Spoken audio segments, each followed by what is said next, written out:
Good morning, friends, and welcome to another episode here of, I don't even know what we're calling this at this point, Mike and Mike at Night, as one of my friends texted me, or the Mike and Mike podcast, whatever. It's just a couple of guys trying to bounce through scripture. But in this study particularly, we're looking at the how we can be better stewards, and we're into stewardship. If you were along for the journey for Philippians, we've now transitioned where this will be lesson 3 in stewardship and how we can be better stewards of all that God has entrusted us with. With me always is my esteemed colleague, Mr. Ray. How's everything in Somerset this morning? I'm still riding hard for two geeks and a sword. I don't know why that's not the perfect title for this, and I will not. I'm not going to give up that banner unless I'm absolutely shot down. I am very well. And are we actively looking for sponsors yet? Should we be just openly and blatantly making that play? Right, just random product placement is. I think in the Philippians class there were multiple bottles of Mountain Dew. Yeah. Oh wait, I've got one this morning. Can I? My friends at Mars. You think there's any chance that they'll kick in, be outstanding. I think trying to monetize this might go against the entire purpose of the series. It's true. Very true. Although I couldn't imagine anybody wanting to pay to listen to us either. So. Well, people are doing it for free. Oh goodness. So this morning, as we kind of turn our attentions here, we're in Matthew chapter 25. I think this thing starts around verse 14. Yeah, 14, right after the parable of the 10 virgins. So if you're following along with us and want to get out your Bibles, Matthew 25, this is where we're going to, hang out for the duration of our conversation here today. So, Michael, when you look at the parable of the talents, just from memory before we get into text, what are some things that jump off the page to you? As soon as I mention that word or that title, the parable of the talents, what jumps off the page to you? Yeah, well, so I want to back up and answer a different question first, and that is, why are we here? And I found a quote that I thought was interesting. When I hear the parable of talents, what you think about, or what I think about, is stewardship, right? That we are entrusted with something. That's kind of the premise of the parable. And as we in the undergirding of all that, as we talked about last class, is that God owns everything, right? And so if you're willing to intellectually accept the fact that God owns everything, and in that verse from Luke 16 we talked about, if you're ready to intellectually renounce everything that you have, then you, I think mentally and logically we come to this place of the parable of talent. But the quote that I wanted to read, a guy named Larry Burkett, and the quote is, "When we acknowledge God's ownership, every spending decision becomes a spiritual decision." And I thought that was pretty profound, given what we talked about last time. So, when if you followed the last kind of lesson, and you're willing to intellectually accept that God owns it, every decision really does take on a little more significance, because is this worth spending God's money on? If we're going to put gutters on our house, how much of God's money are we willing to invest in putting gutters on our house? And is this a fair use of God's money? And so all of those decisions take on a little more meaning. And so the reason that we chose to take that thought that we kind of talked about last time and lead into the parable of the talents is because that helps us understand the mindset of this parable. That this parable, again, the first thing that comes to my mind as you asked was about stewardship. That we're entrusted with something, and there is accountability to that. Those would be the two things. We discussed briefly that the placement of this parable in the book of Matthew is not insignificant. Mm-hmm. This parable is in the midst of a lot of conversations that Jesus is having about the judgment. It's right after the parable of the 10 virgins. It's right before the picture of the judgment scene. this is a parable that with all the other lessons that we can get, and we will, the thrust of it and where it's placed in Scripture, it's about judgment. It's about accountability. Mm-hmm. And so you combine those two things, that every spending decision is a spiritual decision, and that God tells us there's going to be accountability, and all of a sudden the stakes are pretty high in terms of our stewardship as it relates to the parable of talents. Yeah, and that's very interesting as we look at, the placement of this, right? That, I think for a lot of people, if you haven't given too much consideration to the study, if you haven't been down this road before, it's my spirituality is one thing and my money's something different. And I think there's maybe a lot of people out there that are listening to this that have that mindset that, whatever I do with my money doesn't have anything to do with God. And, hopefully if you've been listening along the last few lessons, you see the flawed nature of that stance, right? But I think even more so as we get into the parable of talents, that, there is going to be a final accounting, if you will. There's going to be a, balance sheet, return, whatever you want to look at, that we're going to have to give for what we've been blessed with. I probably should have shot this to you earlier, but I know you did this lesson before, but, so I just throw it at you here. Most people, and I've heard this sermon, you've heard this sermon, that talents are, gifts and abilities, right? That people have for years used this to talk about, whether or not you're a song leader, or a preacher, or have gifts of leadership, all this stuff. That's not what this is talking about. I mean, I think it's a good play on words, but that's not what it's talking about. Michael, what's a talent, and what's the monetary value of said talent? Yeah, so important to remember first, what is the words that Jesus is saying here? What do they actually mean? And there can be other applications to this, but what does he actually mean? Well, when we talk about a talent, our minds immediately go to knowledge, skills, abilities, those things that you were talking about. But when Jesus said talent, he was talking about a sum of money, and how much that sum of money is. You can find different. It was a weight, actually, and so it was a weight measurement of gold or silver. And so when you left somebody a talent, how much that was. I've seen varying things, but was it 15 years worth of income, or it was a significant sum of money. And so, when I taught this class, or when we went through this in other settings, I just removed the word talent, because I think it intellectually takes us away from the scent. It leads us intellectually in the wrong place. So I just think it's easier to think about these guys as the $5 million man, the $2 million man, and the $1 million man, because that probably puts us in the frame of mind that Jesus' listeners would have been in. One guy got $5 million, one guy got $2 million, another guy got $1 million. And now what are we going to do with this parable? That is not to say that the application can't be about knowledge, skills, and abilities, because I think, at least in my judgment, it can. You can make that application from this parable, but as you said, it's important to remember that first and primarily, at least, again, this is an earthly story with a heavenly meaning. It's what a parable is. Right. But primarily, Jesus was giving these guys money, and he was giving them possessions, which has, obviously it has some implications in as it relates to the study that we're doing. Right. Well, and the reason I'm beating on that door, and you can take this and go to the skills, knowledge, ability, all of that. I just think that's addressed in other places, specifically here in the, in the context of judgment.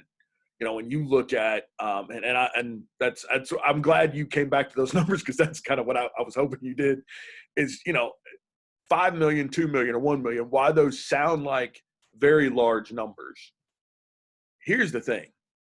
That's a lifetime worth of money. If you think about, wherever you are socioeconomically, all the dollars that you had in your possession for your lifetime could easily be 1 million, 2 million, or $5 million. That's not to say you had that money all at once, right? But, if you make $30,000 a year for 30 years, that's $900,000, not counting anything else, right? So these aren't, I think when we say 5 million, 2 million, 1 million, to some of our listeners, like, oh, that's ridiculous. I'll never have that kind of money. Well, I mean, go back and look at how much money you've touched in your lifetime. You probably have touched somewhere in that span. $30,000 a year of income is not it's a reasonable amount of money that we assume that somebody makes. If you have a family of two that's making 60,000 again over a 30-year time horizon, do the math plus your Social Security and all that. I mean, you can quickly get to these numbers. So I want to. That's the other point that I don't want to beat a dead horse with that, but these are not unreasonable amounts of money that you and I, as American citizens, may be entrusted with over the courses of our lifetime. Yeah, I don't necessarily believe this is a picture of the judgment, but wouldn't it be interesting if God kind of showed us our lifetime W-2, and he said, look, from a parable of talents perspective, here's what I entrusted you with over your lifetime. It says here that over the course of your lifetime, you made $1.7 million in wages. Now let's see where that money went. And that gets to a little bit of a budget conversation, which I know we're going to have at some point, but that, as we've said, the bank statement is a pretty good index of our character. If in this accounting, God with us does have that kind of conversation. So look, I did entrust you with 2 talents here. Look, here's the inventory. Listen, it wasn't my decision that you bought a boat and went to Tahiti every year, right? So our again, God, if we acknowledge God's ownership, then every spending decision is a spiritual decision.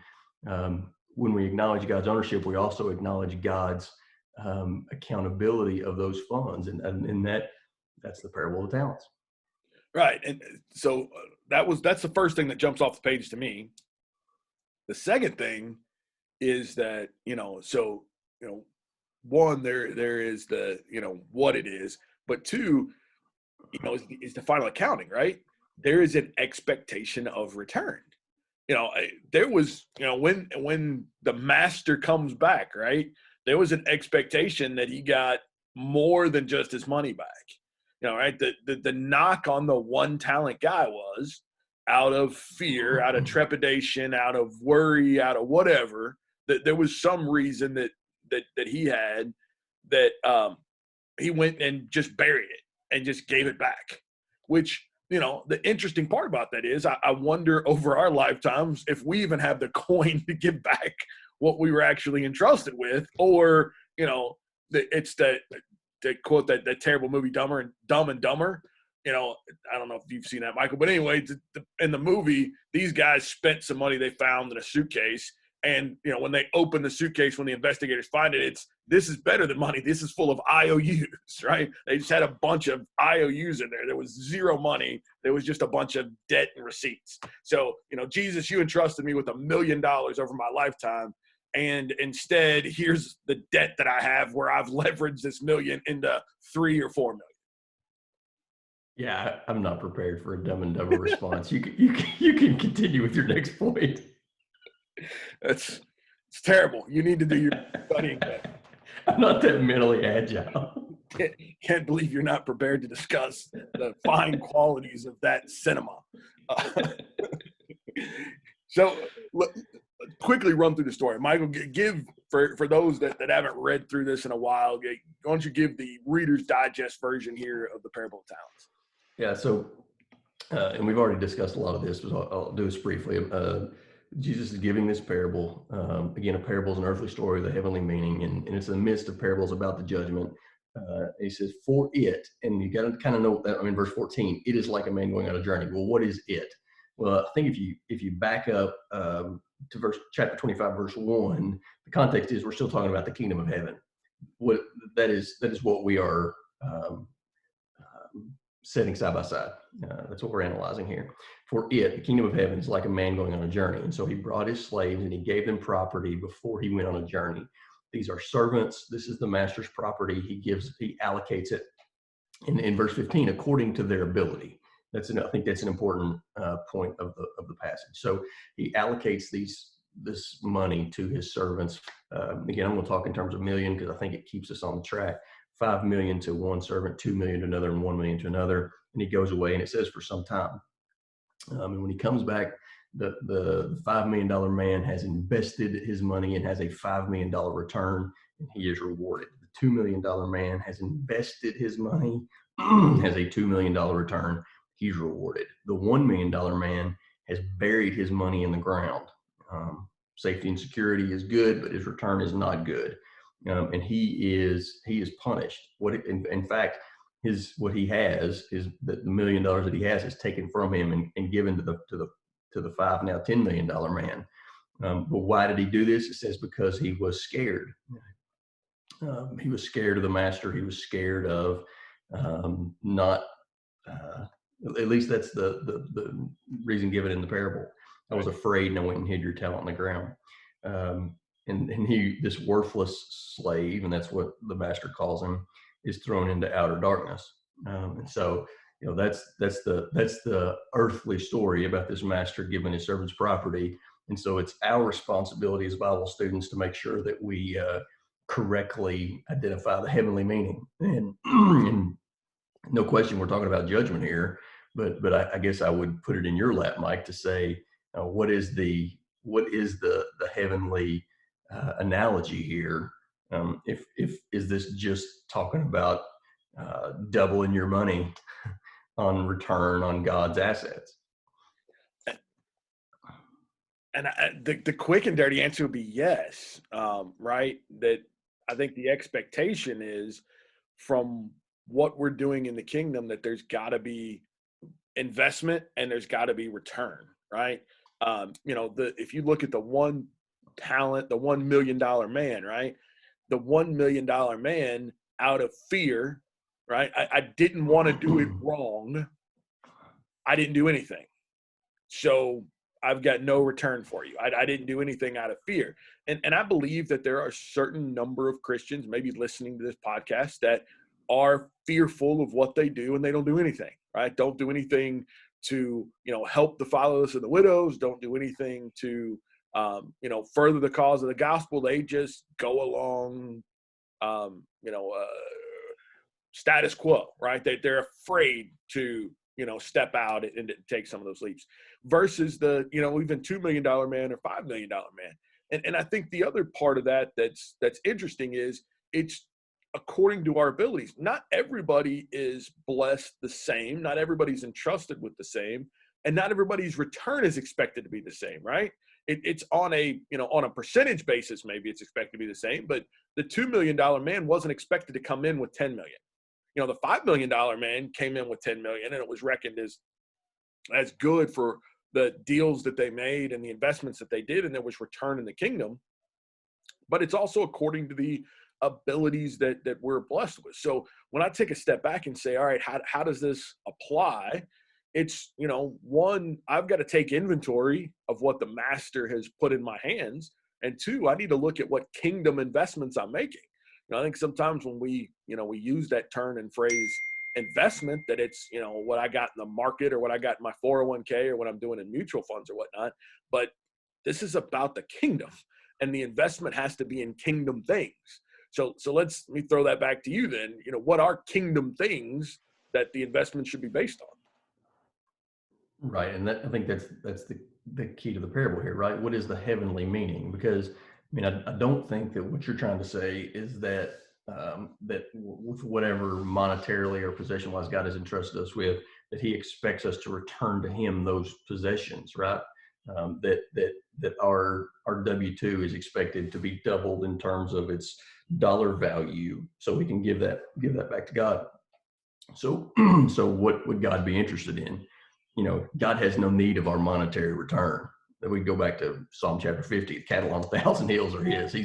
He's obviously we give back to the Lord what we've been blessed. We as an acknowledgement that all things are His, but God doesn't need the money. So what is return? Well, what would God be interested in? Well, obviously God's interested in spiritual kingdom growth, right? Kingdom expansion, saving of souls. And so how are we utilizing what we've been given to advance that end? And and I think that we can answer that question for ourselves with any possession that we've got. Does my house advance kingdom growth? Well, well, that's impossible. How could a house possibly advance kingdom growth? It's, for most people, it's their largest asset, right? So how is it possible that, it does? So we also need to sell our houses because there's not a good investment for God. Well, I think if we're thinking this through logically and from a kingdom growth perspective, what are we using our house for? Are the children that are being raised in our house being raised in a godly way? Are we showing hospitality out of that house to the saints as is commanded, right? Are we having Bible studies and singings and get-togethers at our house so that the local and church family are closer, and that they're more connected, and that they're more spiritual? So and that's just one small example. Could use that same logic to talk about our vehicle, or to talk about the things that are in our bank account. Yeah, I think you can use that logic on any asset or any possession to say, great, we got it. What's God's benefit out of this? Right. So let's think about it this other way too. So I think that's exactly right. It's what's the kingdom benefit. And if we looked at kingdom goals, right? So from Genesis to Revelation, kingdom goals, one, are increasing the population of the kingdom, right? We're expanding the borders of the kingdom, which means saving lost souls. So that's, I think, probably kingdom goal, kingdom priority number one. But number two is also, we see scattered everywhere, is helping the helpless, right? So that there's a big, it's a hard number two. In the Levitical law, there was built-in provisions to the fields, right? You hit the corners. Anything that fell on the ground was for the sojourners and those passing through. There was always provisions for the helpless and the needy, because there was an expectation that there was always going to be those. So I think that's also a strong number two. And while your point is true, God doesn't need our money. The cattle on 1,000 hills are his. Back to that Psalm 50, I wouldn't even tell you if I was hungry. I just take whatever I needed, right? So, but the goals of the kingdom take money to operate. And I think sometimes, and again, depending on, what denomination, background, organization you look at, some, are increasing and growing money and endowments, right? But in my mind, when I study the scriptures, the local church treasury should almost be, as close to possible as zero balance account, right? We should be using that funds as they come in, establish back out the kingdom goals. We'll get into budget analysis and all that. Everybody should have an emergency fund, I think, including the local church. But you understand the premise that these should be dollars that, as they come in, are allocated to kingdom goals. So while we are giving to the local church, that's to support local goals. But that by no means in the Old Testament was the only way they give, and nor do I believe in the New Testament it's the only way that we should work on kingdom goals. But I think there's probably a certain section of our population of listeners here that thinks, well, yeah, Mike and Mike, I write a check to the church and they're responsible for that, so I check that kingdom goal off. But to your point, we need to look at how we're using all of our possessions, cash as well as hard assets, to further these same goals.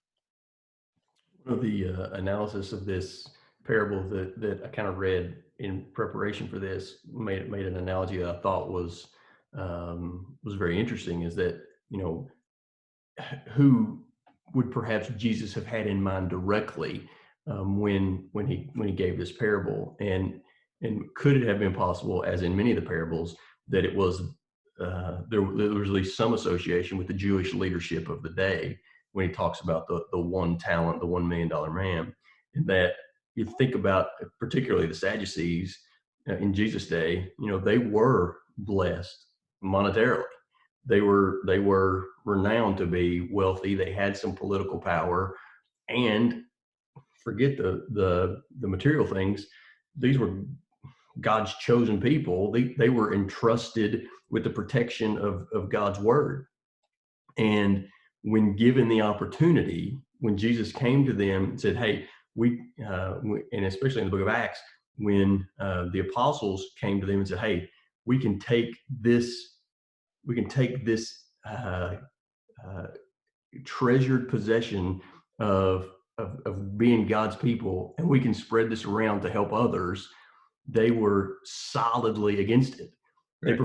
They preferred to bury that possession. They preferred to hide, to keep that possession to themselves rather than to help others with it. And I think with that can be a little condemning. Is it in 2020? If we believe that we got some understanding of Scripture, and we're trying to do things right for ourselves, is that something that we're trying to keep? Is that something that we're trying to protect, as if God's word is something that we're going to fend off the invaders and hole up and bury this in the ground? Or is that possession of God's word something that we are going to invest in everybody that we meet? Anyway, I thought that was a very interesting comparison of when sometimes we think about, or you hear the phrase or similar phrases about, we are protectors of God's word, that we're keepers of the old past. That's great. But if keeping it is protecting it or hiding it or burying it, then that is the opposite of what we're kind of asked to do here. Right. And I'll take, because you hit on something, I'll take this opportunity for a shameless plug. If you look at my lesson from yesterday, we're to be tour guides of that ancient past. So yesterday in the sermon, I talked about Jeremiah chapter 6 and verse 16, that we come to a crossroads, and if we'll choose the old paths, the good paths, and walk with God, there we find rest, right? And it's about obedience and following God. And to your point, when we talk about walking that old path, as opposed to being, guards of the path, we should be tour guides of it, right? It should be that we're taking people down that old path, to show them God and to help them establish their own walk and relationship with God. That's exactly where we should be. And so we think about that in terms of our possessions, and this is where it can get into the talent part of that, but knowledge, ability, skill, that's part of that. Are we sharing that, in the Bible studies and the opportunities we have? Are we taking that time to share with others? Hey, let's look at this together. If you've got questions, let's study it together. Let's sit down together. And maybe you're the, one talent guy and you're not great at that, but you can go, that doesn't preclude you from going and grabbing the 10 talent guy or the $5 million guy, right? And say, hey, he's a little bit better at this. Let me bring him in on the deal. And let's figure out a way that we can help you in sharing this. So I think that's part of this too, that when we look at our balance sheet, if you will, and I think that's something that we talked about at the end of the last lesson, that I've asked you all to kind of come prepared to this study, with an inventory, with a balance sheet. And the question that we need to pose hard for ourselves is, how am I using all the resources on my balance sheet in that asset column? What's their allocation here? What's their spiritual application? How's their use in the kingdom? We've given you some examples here with, how you can use your house, how you can use your car, how you can use some funds. But I think it's a good exercise for all of us to say, what am I doing with these assets, and how do they apply to the kingdom? And along those lines, what are, Michael, what are some good kind of either rules of thumb or practical things to think about when we're looking at applying assets to the kingdom?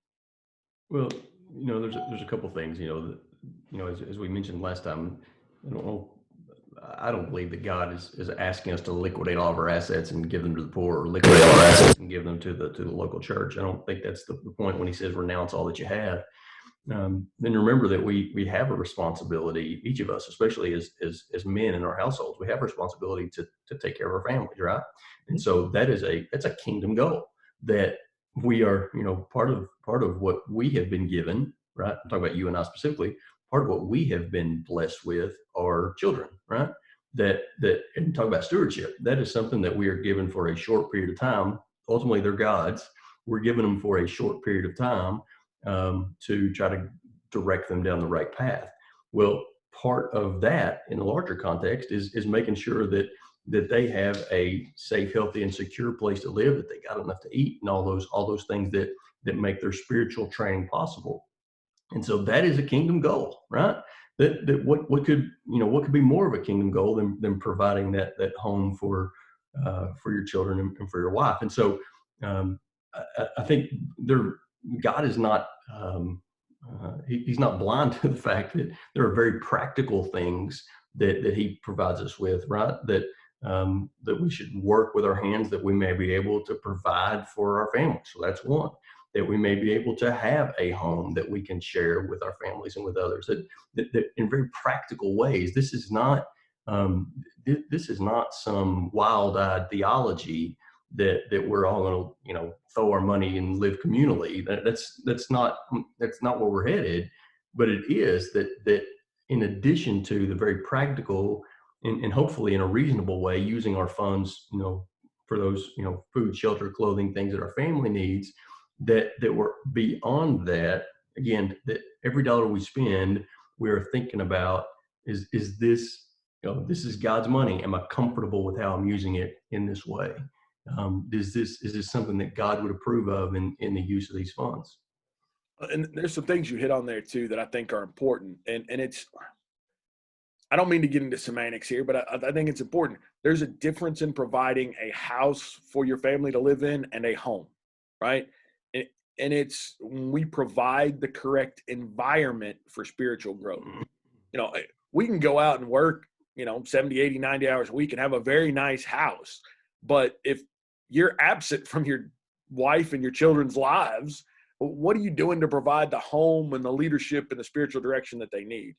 And I think sometimes where we focused on the shelter aspect, we focused on the aesthetics instead of what the true meaning is. And that's part of what we've got to come to grips with when we do this accounting is, what am I providing that, leadership, that growth, to put it frank, I mean, when we look at qualifications for the elders, right? One of the qualifications is that you have believing children. Why? Because of about how a man can manage his household well, right? You've got the most direct influence over your children. So if you're raising them in the nurture and admonition of the Lord, if you raise them to become Christians, that shows that you can exert some influence and you've made some good decisions along the way to provide that path, right? And so, because of that, I think there is an emphasis on when we look back at our lives, what our responsibility as fathers are to lead in that capacity. And, again, the accounting of it is, that's great that, they had a roof over their head and they had clothes on their back, but what do we provide for them spiritually? And I think sometimes our goals for our children and the investments that we make in them can be misguided, right? There are parents, and again, I'm not knocking sports. I was a sports guy growing up. But if you've spent more time, effort, money, and energy on your child's athletics than you have on their soul, that's a problem. I think that's a problem. There's parents I know that travel every weekend with ball and 3 nights a week, and they go all over the country to do all these things, but don't have time to make it to gospel meetings or to, camps where they can spend time with other Christians. There's a lot of other things that you can do. And again, not that necessarily playing ball is wrong, but I'm just asking when we do an accounting, where's the resources allocated toward their soul, toward their growth and development as a Christian? And it's not just I'm not knocking athletics by any means. Please don't take it that way. You can do the same thing academically. We can move our kids all over the country to the best college and, pay for private tutors for ACT and SAT and all that jazz, or, as some celebrities do, bribe officials to get in or take the test for you, and think, well, look, I'm allocating my resources because I want the best for my kids. I mean, is that truly the best for your kids, or have we missed the mark on some of that? Yeah, no question. And, again, from a parable of talents perspective, what would God, what do we think would please the master more than an investment in the next generation of Christians, right?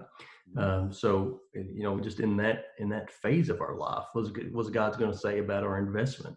And to your point, I am all for all of those extracurricular endeavors, but when the investment in those things outweighs the investment that we're making in their spiritual lives, um, and I'm not just talking about monetarily, but time and effort and all those things that you mentioned, are there is an accounting for that. And unfortunately, sometimes there's earthly accounting as well as an eternal accounting, in terms of what kids are seeing as important in the direction of their own life. So I think that is one example of exactly what we're talking about. The other one more thing before we close here that I did get your feedback on as relates to the parable of the talents is I'm very interested in this $1 million man, and his perception of the master, because at least in my judgment, that is one of the that's one of the things that I'd never really considered in this parable, and until going back and read it a second or a third time, is that I'm not sure that the $1 million man's perception of the master is accurate, and I think that misperception may have been part of his problem. If you look at how the master treated the $5 million man and the $2 million man, it's very clear that he was generous. He was magnanimous. I don't know how you want to say that, but he was very giving. He was very complimentary. He was very helpful. Not to mention the fact that he's doled out $8 million to his servants for them to play with while he's been gone, which implies some level of generosity in itself. But when we get to this $1 million man, he says, because I was afraid, because you are a hard man, because you harvest where you don't sow, because you gather where you don't reap. His perception of the master was that he was going to be impossible to please. And because he was going to be impossible to please, it was better to just lay low, bury it, give him back what he'd been given, and try very hard not to make a mistake.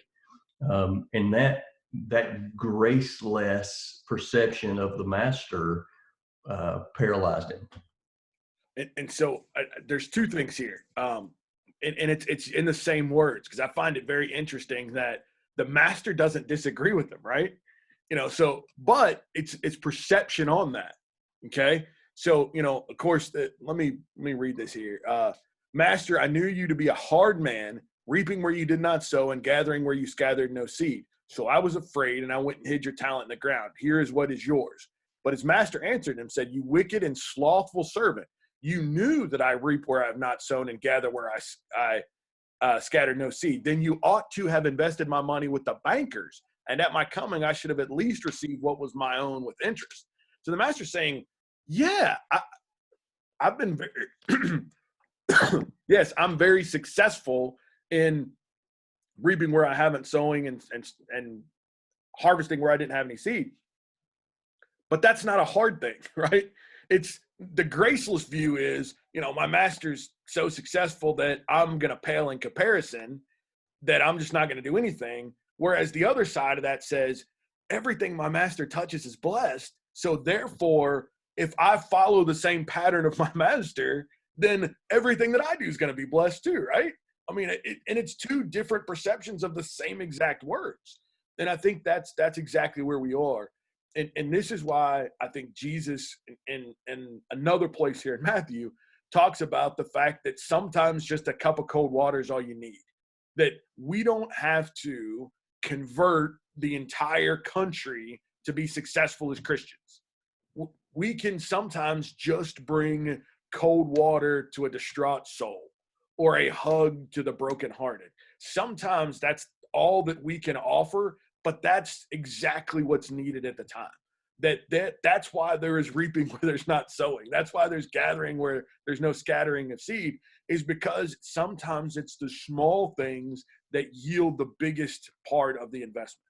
And when we think of it in terms of all God's plan's already laid out, God's plan's going to be successful. If I follow that plan, the success is already going to happen. And the success is God's. It's not mine. The success is God's. I'm just following after what he's already done. So I think that's a great statement there, that graceless, that legality, that harshness that we look at God, if that's our view of who God is, and our view is that we're never going to be able to measure up, then we're always going to be afraid and we're never going to be successful. But if we take those same words and we flip them on their head and say, look, I can be successful in God regardless of how much of a clown I am, that I can follow his path, and sometimes I'm giving out a cup of cold water, and that's just as successful as investing $1 million. Yeah, that's where success comes from. I think we've got to. I think that's a very great point and that's a faith issue, right? We've got to get our hearts and our minds right so that our faith is plugged in to understand where the success comes from. Yeah, because he assumed that the master was graceless, it made him faithless. Because he did not assume that because the master was who he was, that whatever investment he made was going to be successful. And so again, earthly story with a heavenly meaning. What does that mean? He said, and I think it's interesting just to go back that the master did agree that he gathered where he didn't scatter, and that he gathered where he didn't sow seed, but he did not agree that he was a hard man. No, right? He didn't repeat that part of it. So that was the perception of said, hey, because he perceived that the master was graceless, it made him faithless. And again, if you take that to an earthly thing, to your point, if that if we're overwhelmed by the responsibility of I can't do enough, and that paralyzes us, then this is where we are. If we say, well, if we are so intent on finding the perfect investment for God's resources that we don't make any investment with God's resources, that's exactly the same thing. Like I don't know if this is the right thing to do, and so I'm just going to wait for a better opportunity for something that I can do with my home or with my resources. All of those things kind of speak to this faithless, graceless attitude of this one talent man. Instead of, I'm going to pray about this, I'm going to make this investment in God's purposes, and I'm just going to have faith that God can take my meager, uneducated efforts and turn them into something. He can gather where the seed was scattered poorly. If we can just put forth a little bit of effort. So clearly there's spiritual applications there in our work, but where we are, I think there's also spiritual applications there in our resources, in our finances, that, hey, if we can find opportunities to invest, and I mean invest literally dollars in kingdom purposes, we don't have to do that perfectly, but we got to do it with the right heart, with the right study, with the right prayer. And I think God has proven he gathers where we didn't scatter. He will make that into something phenomenal if we got the right heart and if we got the right intent and purpose in what we're doing. Right. And there's obviously, and I want to give this disclaimer here, that intent isn't everything. You can do the right thing the wrong way. Sure.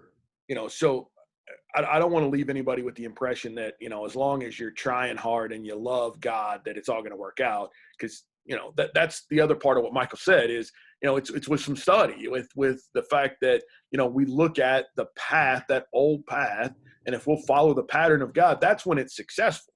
The master, reaped where he didn't sow and gathered where he didn't scatter and all of that thing. But, the point up was if you follow what I did, you could have at least gone to the bankers. I mean, at a minimum, you could have gone there. If he acted against the master in a way that the master didn't, the expectation would be that he would lose money too. So I think that's built in here as well, that, we can't just, say, well, hey, I tried and I'm going to throw money at the wind and hope something works out.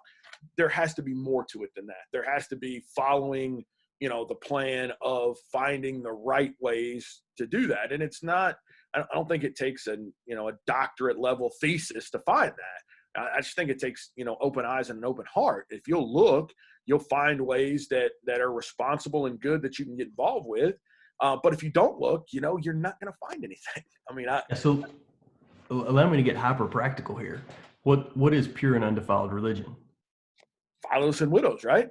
So what are again, from a parable of talents perspective, what our definable investments toward that goal. Mm-hmm. If and again, if we're paralyzed by not knowing if we're making the perfect decision there and we're not making any decision, I think that's an issue.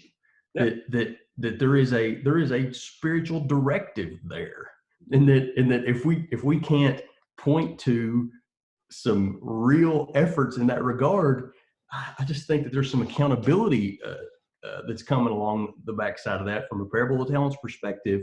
If we've been given things and we've been given this directive of what pure and undefiled religion is, and we can't make the connection between A and B. Right. I think some of this stuff's easy, right? The spreading of the gospel, whether you're, given to the church, whether you're supporting preachers individually, those things are easy. And part of what I'm getting at too here is, investing in a missionary society is not the right answer. There are good ways to do this and there are bad ways to do that. The same way, and we're talking about the fatherless and the widows. A cause that is near and dear to mine and Michael's heart is sacred selections. You can help fund the adoption of a baby into a Christian household where the funds have full accountability. You can watch them go directly from your pocket to an oversight and to pay bills so that a baby comes into a Christian home. It's absolutely perfect. It's God's plan. It's outside of human oversight, institution things that we know that are not the work of the church. I mean, all of those things you can that's what I'm saying, with very little difficulty, you can find that, right? It doesn't take a rocket science to find stuff like this. You can find it, but you've got to look. You've got to say, I want to help babies, and you can find it. You've got to say, hey, I want to help widows, and you can find it. But it starts with that directive in our hearts to say, here's what I want to invest in. Now, how do I find it? And, that's one of the beauties of Google nowadays, right? You can do that. Ask some people. I assure you that if you want to dedicate your resources to helping in the kingdom, God will open that door so that you can do that. I absolutely assure you. And if you don't know of anything, if you've got a heart and a mind to do some stuff and you don't know what to do, comment on here, share on it, direct message me or Michael. We will help you. We will 100% get you in touch with the right person, the right people to help you accomplish whatever goal you want to. Ignorance is, in this day, in Google world, ignorance is not an excuse. And I would just say, my kind of last thought here would be, again, in the modern world, I'm the $1 million man. If I've been blessed with what I've been blessed with, and my response is, all of the opportunities to help the poor, the fatherless, and the widows out there are all institutional, and I can't get comfortable with that. And so I'm just going to sit on my resources until I just wait for the perfect thing to come along. That is, I don't know how it could be more definitionally the $1 million man in the modern era. Yes. If that mindset prevents me from keeping that spiritual directive, I don't know what else. I don't know what else God can say to us. When you combine those two passages together, and so to your point, there are ways to do this. And if we are paralyzed by that fear, the way the $1 million man was paralyzed by fear of the master, again, I just think that we are letting fear and faithlessness get in the way of God's work, and we are sitting on our possessions that could be used for kingdom purposes. Right, and I don't want to be too harsh on that person either. Okay, so let me put a. I keep saying things and then you keep backing up. I am. I'm a squish on some of this because I get it, right? If you want to do the right thing and you've heard for your entire life that all these other things are bad, I get that. But stop that today, because I'm convinced that a group like Sacred Selections is the answer to somebody's prayer that was paralyzed. I'm 100% convinced by that I want to help babies. I want to help in this regard, and I don't know how, and everything else I've looked at with, the homes and all of that, I've been told is wrong. God opened that door to me, and Dana and David show up, right? I'm 100% convinced by that. So, but find it, right? If you found this podcast and have, listened to me and Michael banner for the last several weeks, here's the answer that you're looking for. We will get you to where you need to be. So ignorance is not an excuse anymore, but I get why you've been paralyzed. But let's stop, because God's led you to a point where now we're gonna remove that from you, and we'll get that fear off of the list. But if you continue to live in fear, then that's a problem. But I get fear to a point. I get, apprehension to a point. But now when the light shines on that, and perfect faith casts out fear, right? That's the way that works. That love casts out fear. Amen. Perfect love casts out fear. Sorry. That's why I have him here to fact check me. But that's what we do, right? So this love, this work together is to cast that out. So let's put a bow on the parable of talent. So things we want you to walk away from here. One, this is about money. 100%, we can't get away from the fact that this is about money.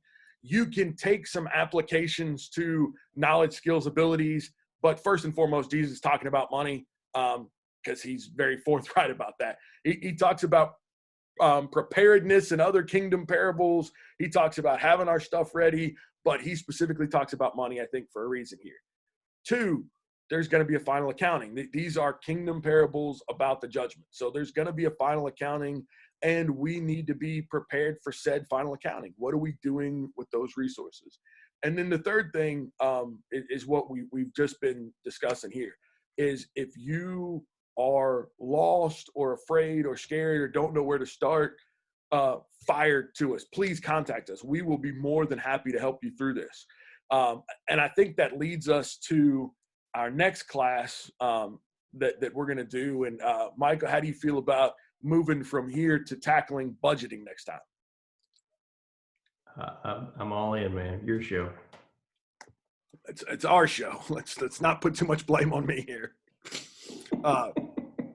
So we'll do that next time. We're, with these principles in mind, I think let's look at and we'll help you guide through some balance sheet stuff.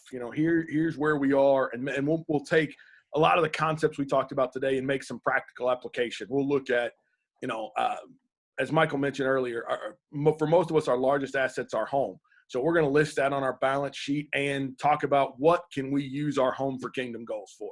And we'll go down our balance sheet and budgeting, so balance sheet, statement of cash flows. We'll look at both of those and budgeting and how we can align and earmark those resources for kingdom goals. I think that'll be a good time to spend our next 30, 45 hour, however long we talk. Closing thoughts here, Dr. Ray. If you acknowledge God's ownership, every spending decision is a spiritual decision. Let's pray and meditate about that one. That first heard that, it stopped me in my tracks, and it probably should do that for all of us. Yeah, that's another quote to leave here. If I could have remembered it better, I would have had that in my comments. But that's solid. We've heard something similar, right, throughout life, that once we make the decision to become a Christian, all of our other decisions are made for us for the rest of our life because they're God's decisions. I think Michael's quote there hammers it home on the financial side. Thank you all for tuning in with us, spending some time with us today. We hope and pray that these lessons are beneficial to you, to your household, and to the goals and plans you're making. Till next time, thanks for tuning in, and we'll see you soon.